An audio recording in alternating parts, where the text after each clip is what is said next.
কৃষ্ণ কৃষ্ণ কৃষ্ণ শংকৰ গুৰু মাধৱ মাধৱ মাধৱ গুৰুজন কৃষ্ণ শ্ৰীমন্ত শংকৰ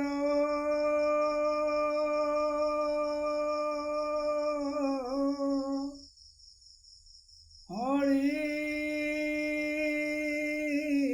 ভকতৰ জনা যে নকল্পত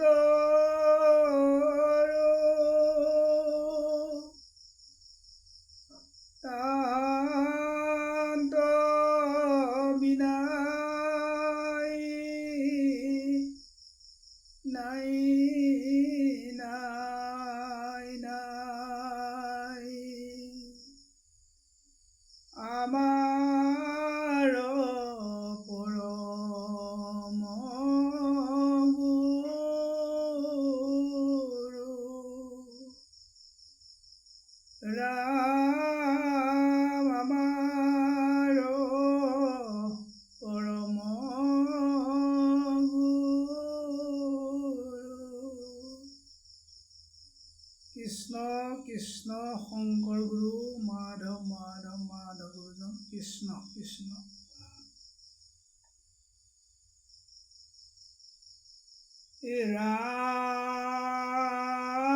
ৰাম অৰ্জুনে বুলন্ত শুনিও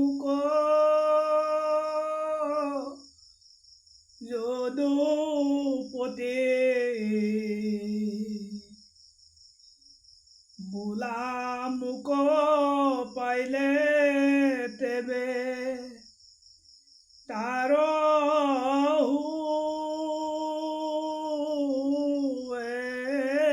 গতি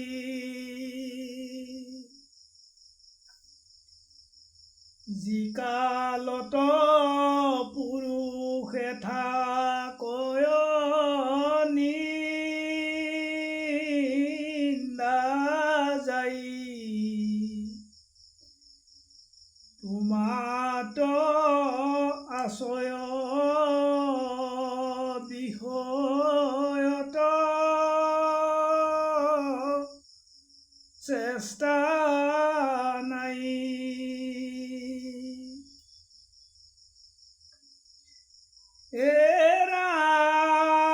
ৰাম যিজনৰ কেনে কৃষ্ণ নহয়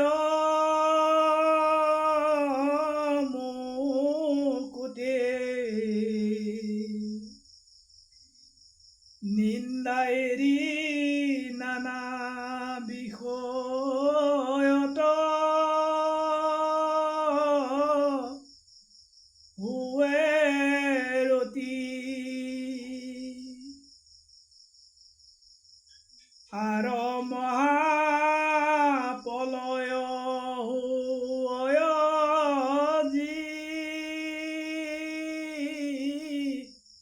কালত তোমাত হুয় লীন সমস্ত জগত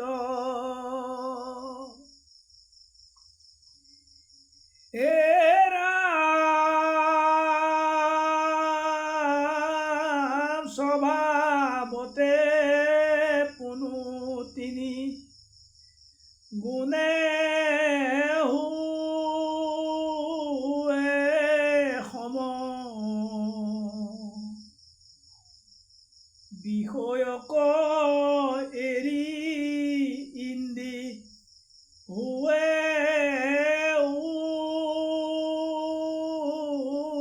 অসাম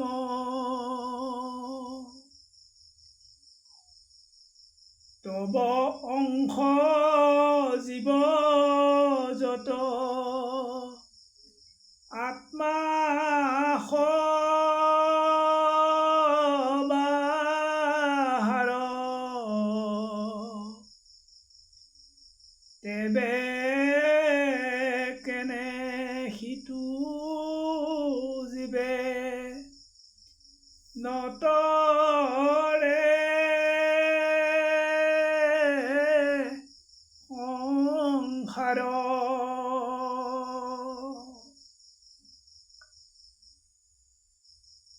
কৃষ্ণ ঈশ্বৰৰ পৰম মিত্ৰ সখী অৰ্জুনে ভগৱন্তক কৈছে, অৰ্জুনে বুলন্ত শুনি উক যদুপতি, বোলা মোক পাইলে তেবে তাৰ হৈ গতি। যি কালত পুৰুষে থাকয় নিন্দা যায়, তোমাত আশ্ৰয় বিষয়ত চেষ্টা নাই। গতিকে তুমি যে কৈছা হে যদুপতি, মোক পালেই জীৱসকলৰ গতি হয়, কিন্তু যি নেকি আমাৰ ৰাতি নিন্দা গৈ থাকে, সেই সময়ততো ঈশ্বৰৰ নাম ল'ব নোৱাৰে, আৰু সেই সময়ত তোমাৰ কোনো চেষ্টাও নকৰে। সিজনৰ কেনে কৃষ্ণ নহয় মুকুতি, নিন্দাই নানা বিষয়ত হৈ ৰতি। আৰু সেইজনে নিন্দাতটো আপোনাৰ নাম ল'ব নোৱাৰাৰ কাৰণে তেওঁ মুকুতি নাপায়, আৰু নিন্দা হোৱাৰ পৰা উঠাৰ পিছতেই তেওঁ নানান বিষয়ৰ কৰ্মত তেওঁ ব্যস্ত হৈ যায়। আউৰ মহাপ্ৰলয় হুৱয় যি কালত, তোমাত হুৱয় লীন সমস্ত জগত। আৰু যেতিয়া জীৱনৰ অন্তিম সময়ত মহাপ্ৰলয় হয়, এই শৰীৰ যেতিয়া এৰিব লগা হয়, আৰু তেতিয়াতো সকলো জগতৰ জীৱই তোমাৰ গাতে লীন হয়। স্বভাৱতে পুনু তিনি গুণে हुए সম, বিষয়কৈ এৰি ইন্দ্ৰি हुए উপশম।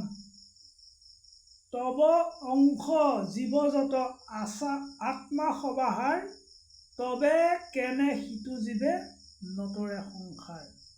আৰু তিনিও গুণ সমান, বিষয় এৰি ইন্দ্ৰিয়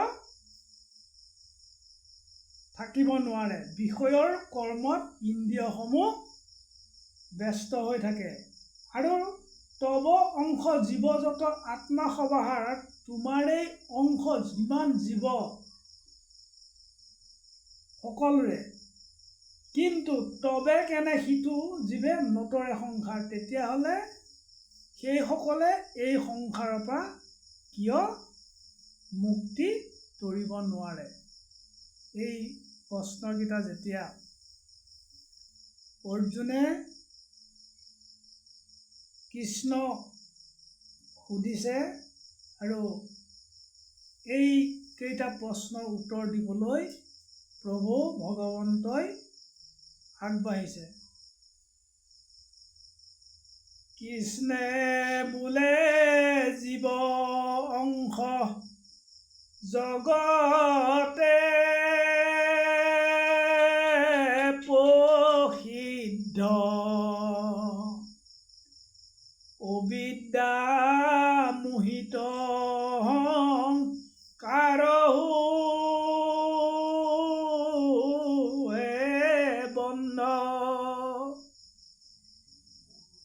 ৰাম মোত যিটো লয় হুৱে, তাৰ কথা ভিন্ন,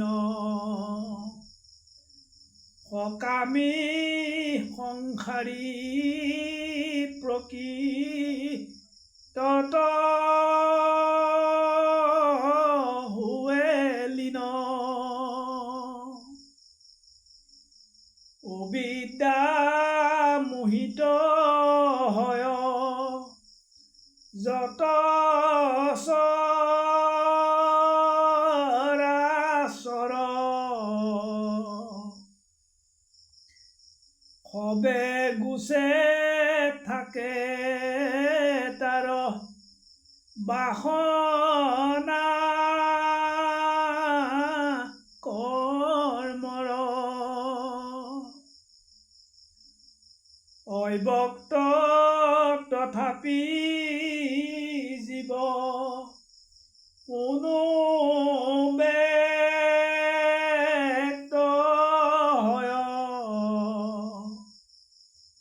কোনো বাসনায়ে আনে সৃষ্টিৰ সময় আৰু ভগৱন্তই অৰ্জুনক প্ৰকাশ কৰিছে কৃষ্ণে বোলে জীৱ অংশ জগতে প্ৰসিদ্ধ জগতৰ যিমান জীৱ আছে চব শুদ্ধ অবিদ্যা মোহিত অহংকাৰে হৈ বন্ধ আৰু যি জ্ঞানৰ শিক্ষাৰ অভাৱৰ কাৰণে সেই অবিদ্যাত অহংকাৰত সেই জীৱবিলাক বন্ধ হয় আৰু মূত যিটো লয় হোৱে তাৰ কথা ভিন্ন আৰু মোৰ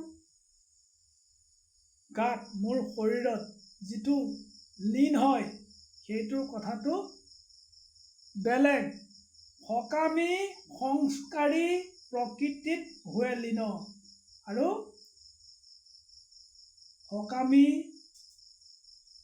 ঈশ্বৰৰ যি অৰ্থে কৰ্ম কৰে সেইটো সকামী আৰু সংস্কাৰী যি নেকি ৰীতি নীতি ভাল বেয়া ঈশ্বৰৰ পৰা সৃষ্টি হৈছোঁ আৰু সেই ঈশ্বৰৰ যি সংস্কাৰী হয় সেইবিলাক মোৰ গাত লীন হয় আকৌ কৈছে অবিদ্যা মোহিত হয় যত চৰাচৰ সবে গুচে থাকে তাৰ বাসনা কৰ্মৰ আৰু যিসকল আধ্যাত্মিক ঈশ্বৰৰ জ্ঞানৰ পৰা অবিদ্যাত মোহিত হৈ থাকে সেইসকল সবে গুচে থাকে তাৰ বাসনা কৰ্মৰ আৰু সকলোবিলাকৰ বিষয় বাসনাই কৰ্ম হৈ থাকে অব্যক্ত তথাপি জীৱ কোনো ব্যক্ত হয় আৰু ব্যক্ত নহলেও পুনৰ ব্যক্ত হয় কোনো বাসনাই আনে সৃষ্টিৰ সময় আৰু যিহেতুকে জীৱৰ মৃত্যু নাই সেই আদিতেই চাৰিমুঠি জীৱ সৃষ্টি হৈছিলে সেই চাৰিমুঠি জীৱৰ যেতিয়া নেকি মৃত্যু নাই আৰু যিসকলে সদাচাৰী অবিদ্যাত বাসনাত লিপ্ত হৈ মোৰ শৰীৰত লীন হয় সেইসকল আকৌ পুনৰ বাসনাই আনে সৃষ্টিৰ সময় সেই বাসনাৰ কাৰণে আকৌ স্থিতিলৈ জন্ম ধাৰণ কৰিব লাগে এ ৰাম কৰ্ম বাসনাতে দেহ এৰি জন্ম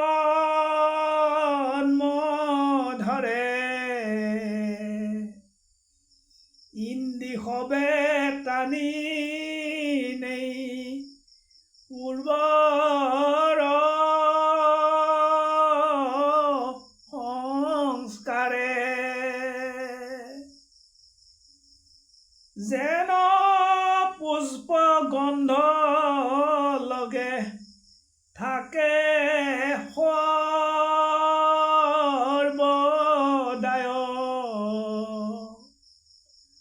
পুষ্পৰ যতে গন্ধ বায়ু লৈ যায় আৰু কৰ্মৰ বাসনাতেই দেহ ত্যাগ কৰে আৰু পুনৰ দেহ ধৰে আৰু সেই কৰ্মৰ দ্বাৰাই ইন্দ্ৰিয় সবে টানি নেই পূৰ্বৰ সংস্কাৰে যি কৰ্মৰ ফল সেই ফলটো পূৰ্বৰ সংস্কাৰৰ কাৰণে টানি নিয়ে। যেনেকৈ যেন পুষ্প গন্ধ লগে থাকে সৰ্বদাই আৰু ফুলজোপাৰ ফুলপাহত যেনেকৈ গোন্ধ থাকে আৰু সেই ফুলৰ গোন্ধ পুষ্পৰ যতেক গোন্ধ বায়ু লৈ যায়, যেনেকৈ গছজোপাৰ ওচৰত যি ফুলৰ গোন্ধ ওলাই থাকে আৰু সেই গোন্ধ বতাহে যেনেকৈ আঁতৰলৈ লৈ যায়। হে ৰাম সেই পতন্তৰ জানিবা ধনঞ্জয় পূৰ্বৰ বাসনা কমে শৰীৰ ধৰয়। ৰাম যতেক ইন্দ্ৰিয় গণ সংগে কৰি যোগ বিষয়ে জীৱক আনি কৰা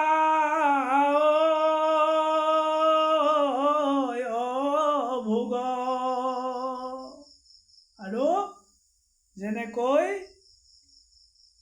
ফুলৰ গোন্ধটো বতাহে লৈ গুচি যায় আৰু সেই দৰে সেই পতন্তৰ জানিবাহা ধনঞ্জয় আৰু জীৱৰো সেই একেই ব্যৱস্থা পূৰ্বৰ বাসনা কমে শৰীৰ ধৰয়।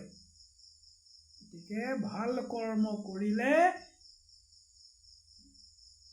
ভাল স্থানত গৈ জন্ম ধৰে। সেয়েহে কৈছে যতেক ইন্দ্ৰিয়গণ সংগে কৰি যোগ, যিমান ইন্দ্ৰিয় এটা শৰীৰত যোগ হয় আৰু সেই শৰীৰেই বিষয়ে জীৱক আনি কৰাৱে ভোগ। আৰু সেই কৰ্মৰ ফলৰ দ্বাৰাই যিটো নেকি কায়াত সেই জীৱৰ স্থিতি হয় আৰু সেই কায়াৰ যিখিনি ভোগ লালসা লোভ এইখিনি ভোগ কৰোৱায়।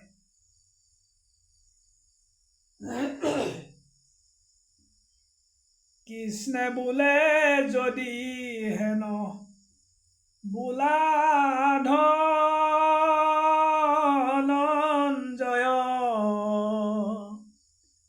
সৰ্বলোকে আত্মাক যে কেনে নেদেখয়। ৰাম যেন অন্ধকাৰত সুবৰ্ণ পৰি থাকে চক্ষু বিদ্যমানে তবু নেদেখয়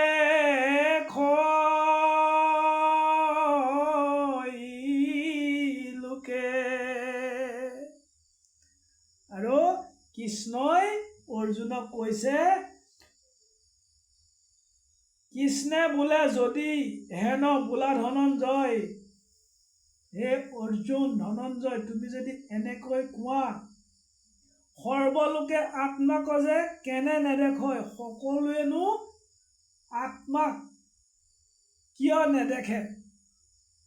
যেন অন্ধকাৰত সুবৰ্ণ পৰি থাকি, আন্ধাৰত যদি সোণো পৰি থাকে, সোণটো আন্ধাৰতো জিলিকি থাকে আৰু সেই সোণক যদি চক্ষু বিদ্যমানে তবু নেদেখয় লোকে, আৰু চকু যদি মুদি থাকে সেই জিলিকি থকা সোণো দেখা নাপায়।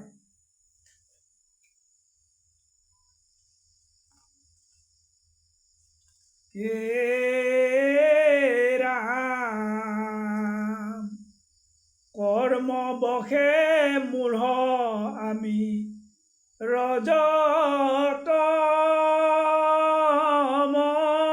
গুণে হৃদিত আশয় আত্মা নেদেখো আপোনে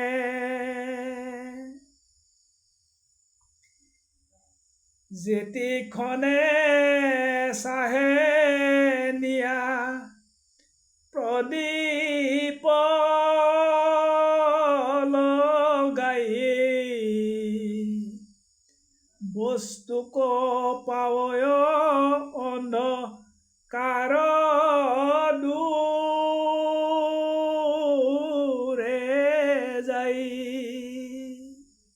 আৰু আমি কৰ্মত বশ হৈ মূঢ় হৈ আমি ৰজ তম গুণে এই তিনিটা গুণৰ দ্বাৰাই আমি হৃদয়ত থকা ঈশ্বৰ আত্মাক আমি নিজেই নেদেখোঁ কাৰণ ৰজগুণ আৰু তমগুণ এই গুণত আমি ঈশ্বৰক আত্মাক আমি নিজৰ হৃদয়ত আছে আমি সেইটো উপলব্ধি কৰি আমি দেখা নাপাওঁ কাৰণ ৰজ হৈছে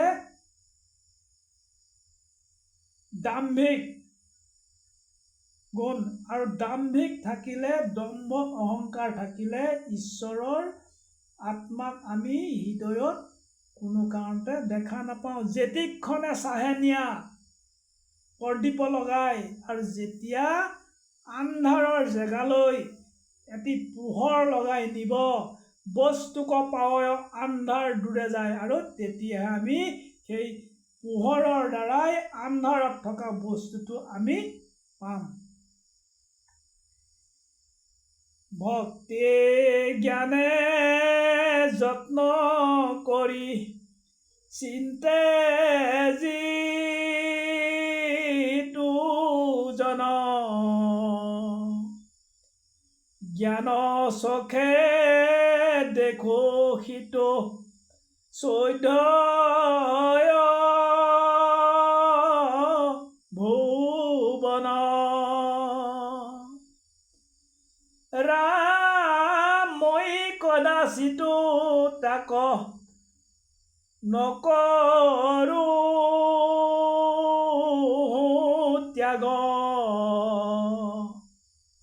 সিও সৰ্বদায় হৃদয়ত পাৱে লাগ আৰু আমি সেই আত্মাৰ ঈশ্বৰক দেখিবলৈ হ'লে ভক্তি জ্ঞানে যত্ন কৰি আমি ভক্তিৰ জ্ঞানেৰে যত্ন কৰিব লাগিব সেয়েহে কৈছে ভক্তি জ্ঞানে যত্ন কৰি চিন্তা যিটো জন জ্ঞান আৰু ভক্তিৰ দ্বাৰাই যিজনে চিন্তা কৰিব আৰু তেতিয়া জ্ঞান চক্ষে দেখো সিটো জ্ঞানৰ চকুৰে সেইটো দেখিব চৈধ্যয় ভুৱন তেতিয়াহে সেই জ্ঞানৰ চকুৰ দ্বাৰাই 14 ভুৱন দেখিছিলে আৰু সেই জ্ঞানৰ চকু প্ৰদান কৰিছিলে অৰ্জুনক অৰ্জুন অৰ্থাৎ কৃষ্ণই কোৱা প্ৰতিটো কথা প্ৰতিটো শব্দ অৰ্জন কৰিছিলে অৰ্জন কৰিব পৰাৰ ভকতি থকাৰ কাৰণে অৰ্জুন আৰু সেই অৰ্জুনক এই ভকতিৰ চকু প্ৰদান কৰিছিলে আৰু সেই ভকতিৰ চকুৰ দ্বাৰাই অৰ্জুনে 14 ভুৱন বিশ্বৰূপ দেখা পাইছিলে হে ৰাম মুতবিনে খবজৰ জানিবা নিশ্চয় মোৰ প্ৰকাশে সবে চৈতন্য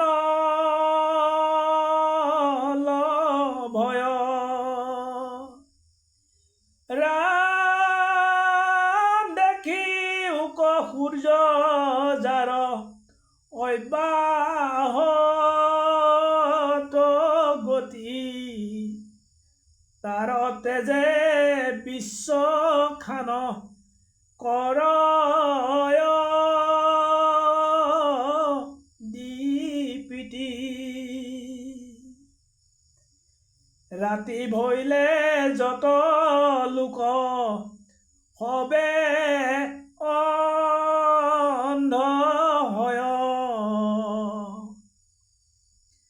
প্ৰভাতত পাৱে চক্ষু সূৰ্যৰ উদয়। ৰাম স্থাৱৰ জংগম আদি যতে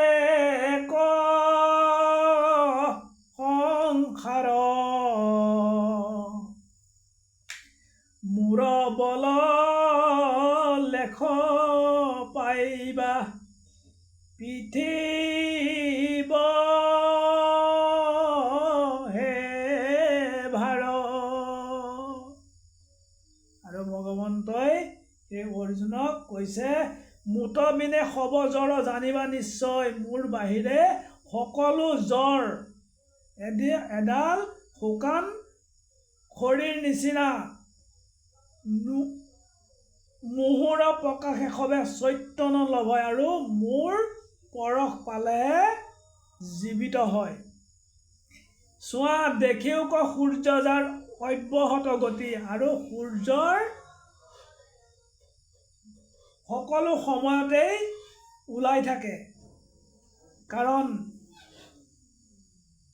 এই সূৰ্যক কেন্দ্ৰবিন্দু কৰি পৃথিৱীখনে ঘূৰি থাকে, আৰু সূৰ্য একে ঠাইত স্থিতি হৈ থাকে। সেয়েহে কৈছে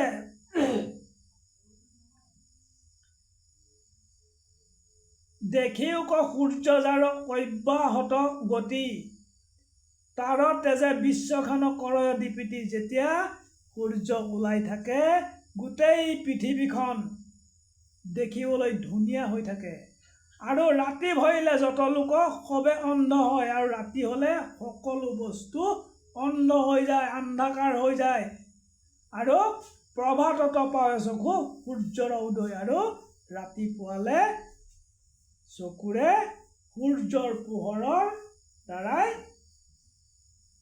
দেখা পায়।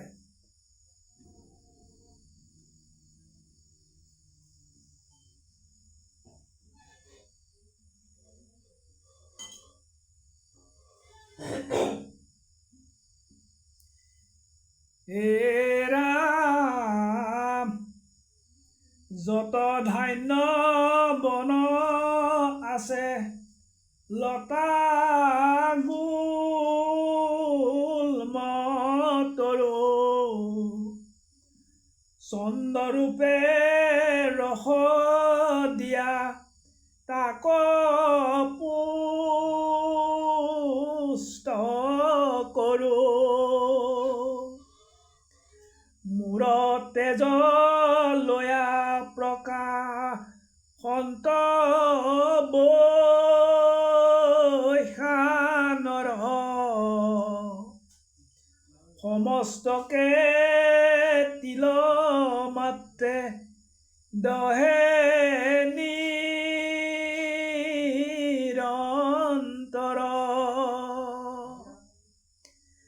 ৰাম উদৰৰ বনিময়ী সবাতো আছো, প্ৰাণাপনে সমেচাৰি বিধ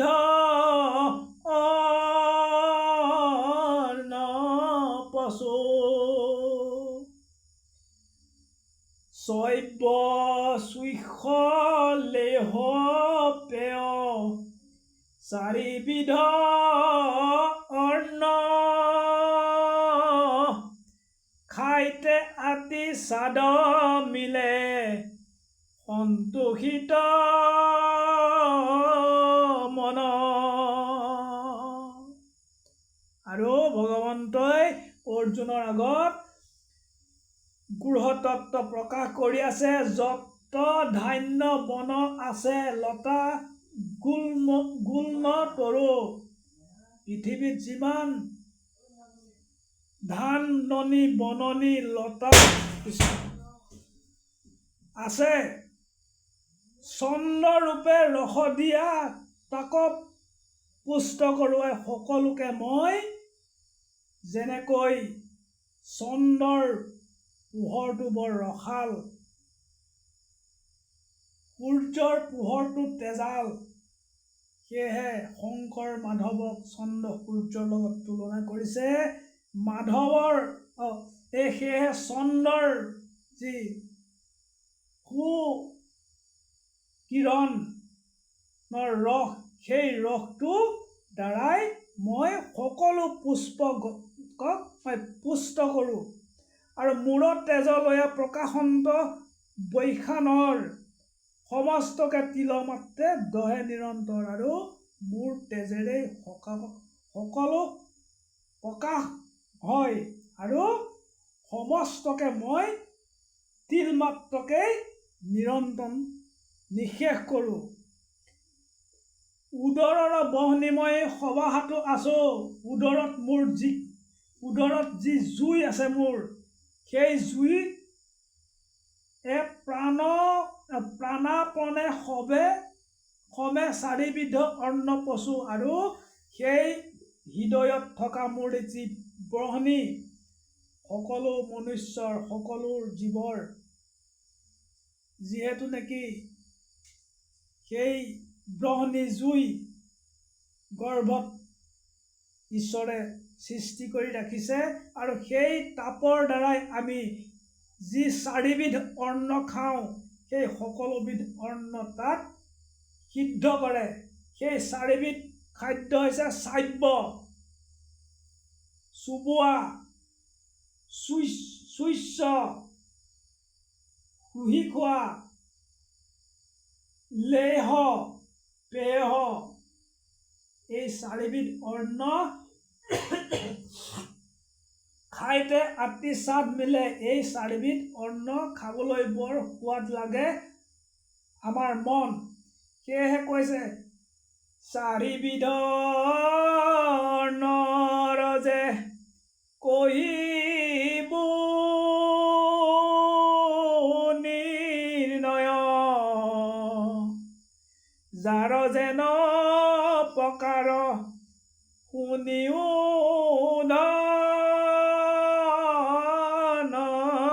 ধনঞ্জয়। ৰাম দন্তে খণ্ড খণ্ড কৰি চূৰ্ণ ৰূপে গিলে, পিষ্টককে সৰ্বলোকে ভক্ষ কৰি বোলে। আৰু সেই চাৰিবিধ অন্নৰ কথা মই কওঁ শুনা ধনঞ্জয়। দন্তে খণ্ড খণ্ড কৰি চূৰ্ণ ৰূপে গিলে। আৰু আমি যিটো খাদ্য দাঁতেৰে চোবাই খণ্ড খণ্ড কৰি চূৰ্ণ বিচূৰ্ণ কৰি গিলো, পিষ্টককে সৰ্বলোকে ভক্ষ কৰি বোলে। আৰু সেইটোক আমি ভক্ষণ কৰোঁ। আৰু দন্ত নলগাই জিম্ভা আলুৰি গিলয়, পায়স নামৰ ভোজ্য জানা ধনঞ্জয়। আৰু আমি যি দ্বিতীয়বিধ আমি আহাৰ খাওঁ, সেই আহাৰবিধ আমি দাঁতেৰে নলগাওঁ, আমি জিভাৰে লৰাই বগৰাই আমি ভিতৰলৈ গিলি দিওঁ। আৰু সেইবিধ খাদ্য হৈছে যেনে পায়স। পায়সটো আমি মুখৰ জিভাৰে লুটিয়াই বগৰাই আমি সোৱাদটো লৈ ভিতৰলৈ গিলি দিওঁ।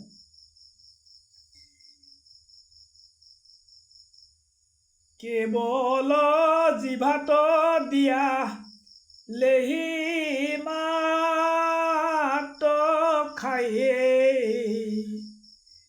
গুৰক বোলয় লেহ জানা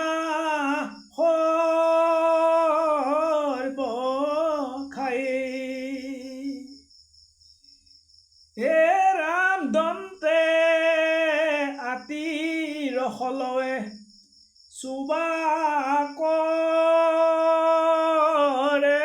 ত্যাগ ইক্ষুক বুলয় চুইখ জানা মহাভাগ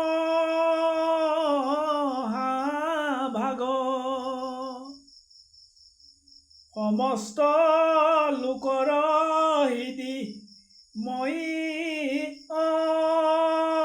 অন্তৰ্যামী ভোক্তা ভক্তা নিয়ামক মহেশ্বৰ আমি হে ৰাম মোহৰ শক্তিত মাত্ৰ সবে প্ৰৱৰ্তয় বেদৰ তাৎপৰ্য মুত বিনে নজানয়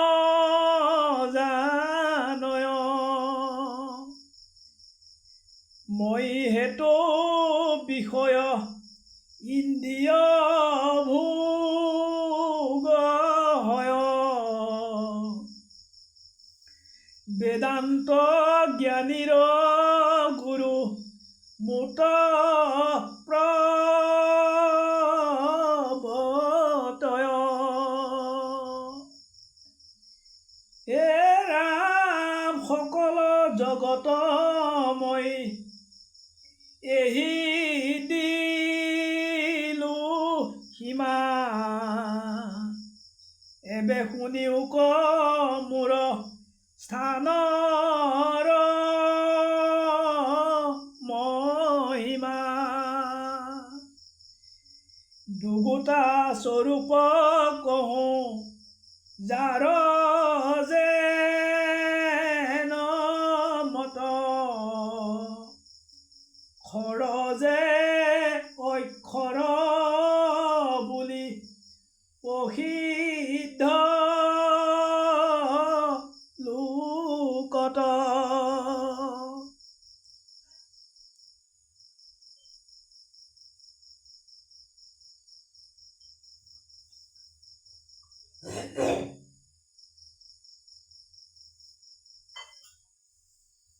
সেয়েহে ভগৱন্তই অৰ্জুনক কৈছে মোহৰ শক্তিত মাত্ৰ সবে প্ৰৱৰ্তয় মোৰ শক্তিৰ দ্বাৰাহে সকলো চলি আছে বেদৰ তাৎপৰ্য মুত বিনে নাজানা আৰু মোৰ তাৎপৰ্য বেদৰ বিনে যি শাস্ত্ৰ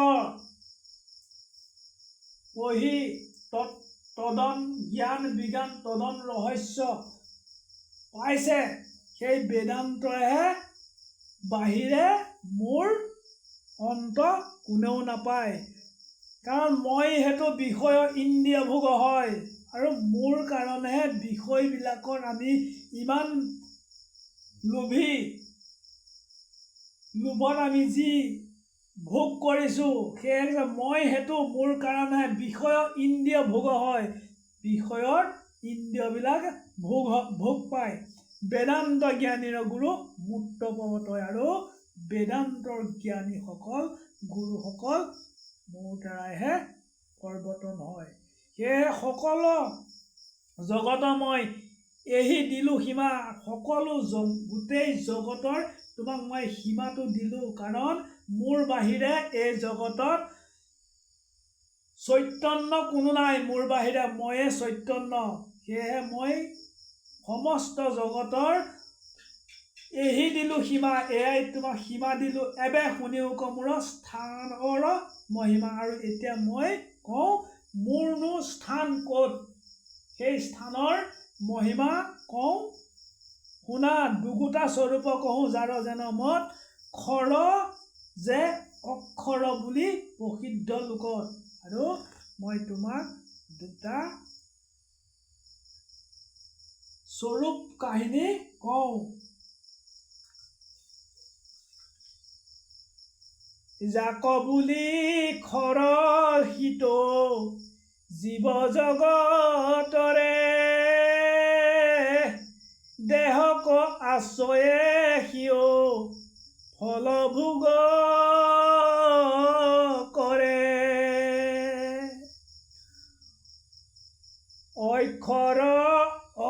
অক্ষৰ যিগোটা সিটো একোকে নাখায়,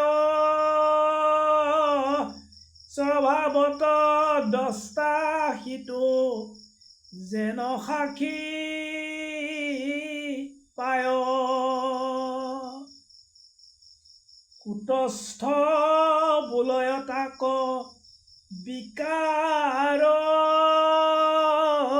বিহীন, জীৱ পুৰুষত পৰ দুইটো কৰি ভিন্ন। হে ৰাম ব্যাপক পৰমাত্মা তৈলোক ঈশ্বৰ, ক্ষয় বৃদ্ধি নাহি তাৰ মন অগোচৰ। নাহিকে বিকাৰ তাৰ ব্ৰহ্ম নিৰূপম,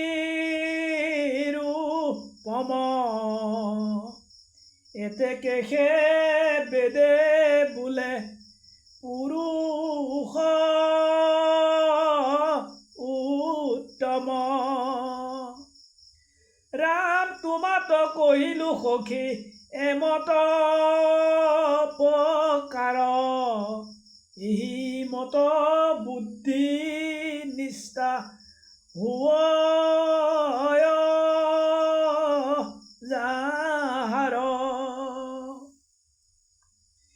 এই মতে জানি মুত কৰয় ভকতি, অনায়াসে ভজি সিটো পাৱয় মুকুতি।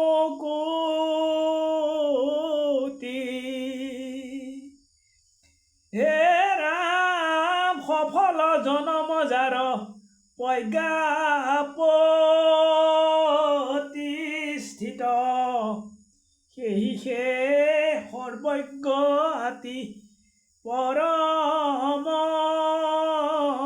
পণ্ডিত।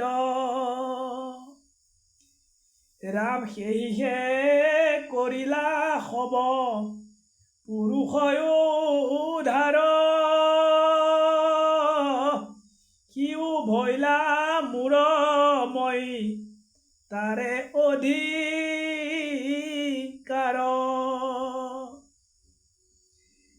নকৰিলে ভেদ মুক এই মত জ্ঞানে,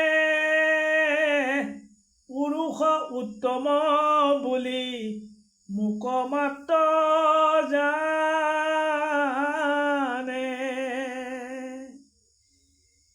সাধন নালাগে কাৰো নকৰো কচম, মুক মাত্ৰ ভজে জানি পুৰুষয় উত্তম। হে ৰাম জানিবাৰ ফল যেন কহিলো নিশ্চিত, এই খানি জানি মাত্ৰ হুৱে কৃত।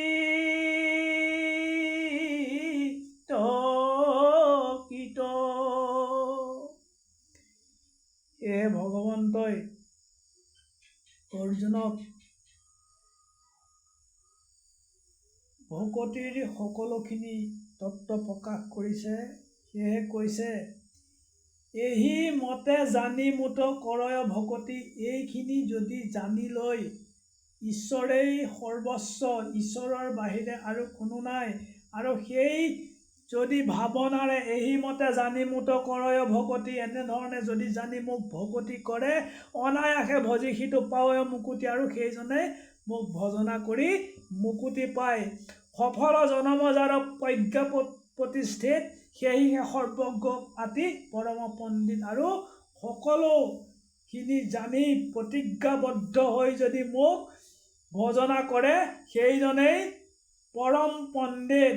সেয়েহে কৰিলা সৰ্বপুৰুষ উদ্ধাৰ, সিও ভৈলা মূৰ মই তাৰো অধিকাৰ। আৰু সেইজন পুৰুষেই সকলো পুৰুষ উদ্ধাৰ কৰিব পাৰে আৰু সেইজন পুৰুষক মই মোৰ অধিকাৰ প্ৰদান কৰোঁ।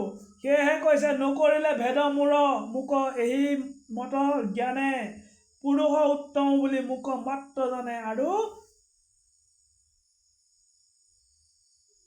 জ্ঞানৰ দ্বাৰাই যদি মোকেই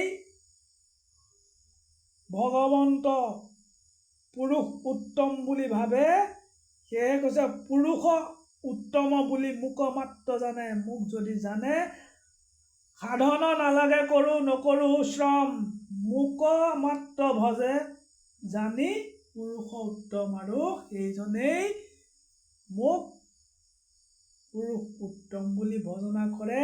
জানিবাৰ ফল যেন কহিলো নিশ্চিত, এহি খানি জানি মাত্ৰ হুৱে কৃতকৃত। আৰু এইখিনি কথাকে যদি ভক্তি জ্ঞানৰ দ্বাৰাই যদি বুজি পায় সেইজনেই কৃতকৃত হয়। হে ৰাম তুমি মোৰ সখী সুহৃদ প্ৰিয় শিষ্য, এতেকে কহিলো মই ইখবৰ ৰাম গুৰু চৰণত মোৰ কোটি নমস্কাৰ, পদৰেণু শিৰে ধৰি তৰিবু সংসাৰ। ৰাম কহয় গোবিন্দ মিছে শুনা সভাসদ, পণ্ডিত শ্ৰীমদ ধনী এৰা ইটো মদ, পৰলোকে উচ্চ নিচ সবে একে সৰি, ৰাম অহংকাৰ এৰি ডাকি বোলা হৰি হৰি।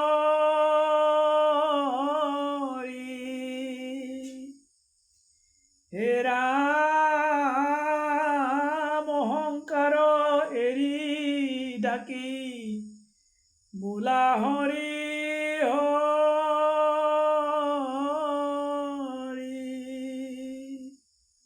কৃষ্ণ কৃষ্ণ শংকৰ গুৰু মাধৱ মাধৱ মাধৱ গুৰুজন কৃষ্ণ।